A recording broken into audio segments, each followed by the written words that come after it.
On the phone with us right now, Alabama State Auditor Jim Zeigler. Good morning, sir. Welcome to the Steve Shannon Morning Show. How are you, my friend?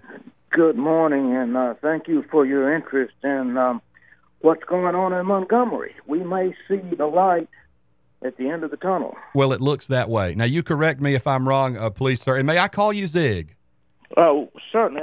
In Montgomery, I get called a lot of things, and that's one of the nicer ones. I understand. Yes. I understand. Well, first of all, as our state auditor, you're responsible for looking out for us, the taxpayer. Thank you for the job that you do, and for keeping your eyes peeled for corruption and such. A year ago, is it true that you listed 4 specific things and sent it to the Ethics Commission, and you said we need to check the governor out based on these 4 specifics? Is that accurate? That is accurate, and it took a year and a week for the Ethics Commission to finish that. Today is the day you've been waiting for, correct, Zig? That's exactly right. And the latest is that over the weekend, the Bentley lawyers have been trying to negotiate a deal where if he goes quietly and resigns, he would get some kind of favorable treatment on criminal prosecution. We've heard maybe a misdemeanor charge. Have you heard that as well? I have maybe 2 or 3 misdemeanors. I am just about to dispatch a letter to the 3 prosecutors, and that's one of the problems in negotiations. You've got the U.S. Attorney, Ellen Brooks, the special prosecutor for the State Attorney General, and then you've got Darrell Bailey, the Montgomery County DA. So you have to involve all 3 jurisdictions in any kind of deal. And I'm asking them to include in any deal that they come forth restitution for the huge legal cost. We taxpayers have been paying for both the prosecution and defense of Robert Bentley. That's unconscionable to begin with. That is unconscionable. It is. It's over $1 million. We're trying to nail down. And well, over $1 million that the state doesn't have. Oh, that's exactly right. And Dr. Bentley is going to have to get his medical license back and open up a dermatological clinic and repay these court costs and restitution and fines at age 74. But he did this to himself. There is no one to blame. Absolutely. Okay, a couple of things. Those 4 things over a year ago that you brought forth with the Ethics Commission that have resulted in today's impeachment hearing. Very briefly, Reader's Digest condensed version, if possible, for radio sake. Tell us about each of those 4 things. First is that he used state resources to carry on the affair with a staffer and to cover it up.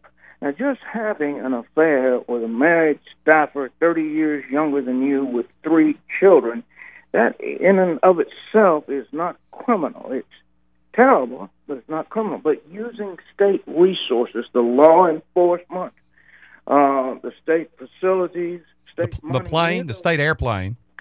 That's right. All of those things are prohibited. Zig, it was reported last week via AL.com that the governor in 1 quarter used the state plane to go back and forth to his home and his beach house over 40 times. Is that accurate? That's exactly accurate, and they've really done a good job, the Bentley supporters, of hiding the logs and the records of the airplane flights, but the truth gradually coming out, and that was accurate. And what are the go ahead and take us through that list. I apologize I interrupted you, sir, of those 4 things. All right. The second thing was that Governor Bentley set up a secret fund, a 501c4 called ACE-Gov, and the donors don't have to be reported or how much or where it's coming from, and the expenditures do not, and he was using that for various things, including to pay Rebecca Mason, his senior advisor, and that violates the law in several ways, and those are boiled down before counts. It really boils down to those 2 general items, and the Ethics Commission agreed after interviewing 33 witnesses and compiling 45,000 pages of documents. They agreed. We're talking to Jim Zeigler, the state auditor. looking out for us in terms of taxpayer abuse and all that kind of thing, and responsible for filing these 4 complaints with the Ethics Commission a year ago, resulting now finally today in this impeachment hearing. I want you to read the tea leaves. You've been around a long time. You know Montgomery. You know the players. What do you predict is going to happen based on what you're seeing? You think he's going to resign and try to get out of this, or you think it's going to go completely impeachment? He could do jail time. What do you see happening?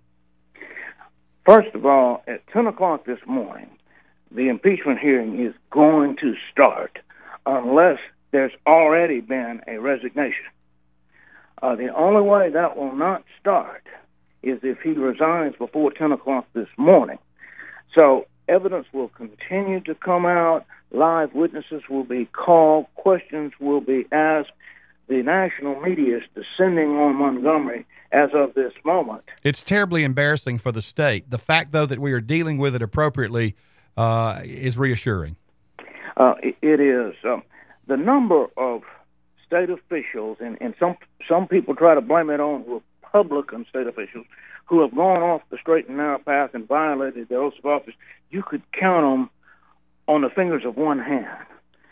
But the good news is that other state officials, and they are Republicans, will hold them accountable. The system is working. It can account for a rogue governor or any state official who violates the law. If this goes to the DA and he's found guilty, how much jail time does he face, Jim? The 4 ethics charges alone are 2 to 20 years each. Of course, that can run consecutively. At his age and rumored health, I don't think he'll go to jail, but I do think that he'll be out and have to pay a lot of restitution and be on probation. Are you predicting his resignation by Wednesday? With Robert Bentley, you never can tell what he's going to do until he actually does it, and then you can't quite be sure.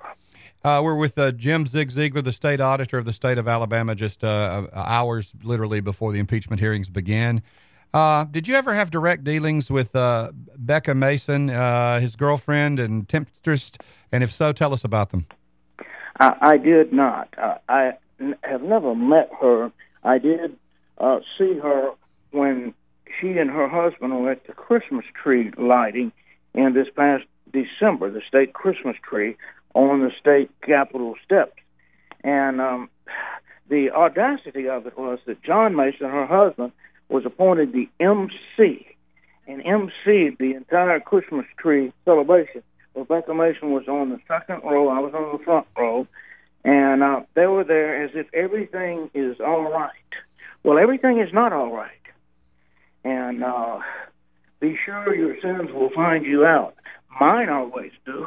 Yeah, mine too. What happened to Robert Bentley? I mean, by every account, pre-Becca Mason, this was a Christian man. This was a man with a lot of blemishes, without blemishes on his record, to the best of our knowledge.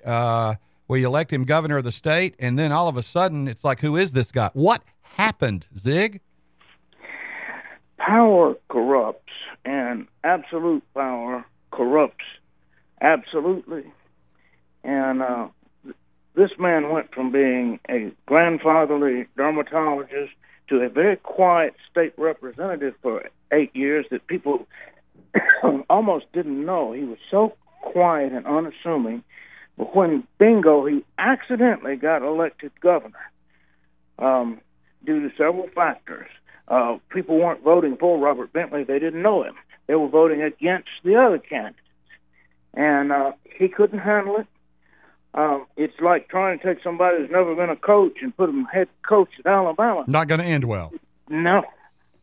Not going to end well. Zig, if he goes, if he resigns, if he's impeached, we get Kay Ivey. Is she prepared for this? Are we prepared for that? I think she and her advisors are prepared for it. I have, of course, not agreed with her on some things, but I'm prepared to give her a chance, give her a honeymoon period. How soon before we would get to elect a new governor if this happens? 14 months. It's June 5th of 2018 is the Republican primary, which is the real election. Now, there is a rumor, Jim Zeigler, State Auditor, that you'd like to be the governor. Is that true? I am taking a hard look at it. We've seen some favorable polls, and you might say I'm a potential candidate for governor. Can I raise the money to get my message out? Can I win a seat in the runoff if there's a 12-way race, as it appears there may be? If the answers to those questions come back yes, then I will.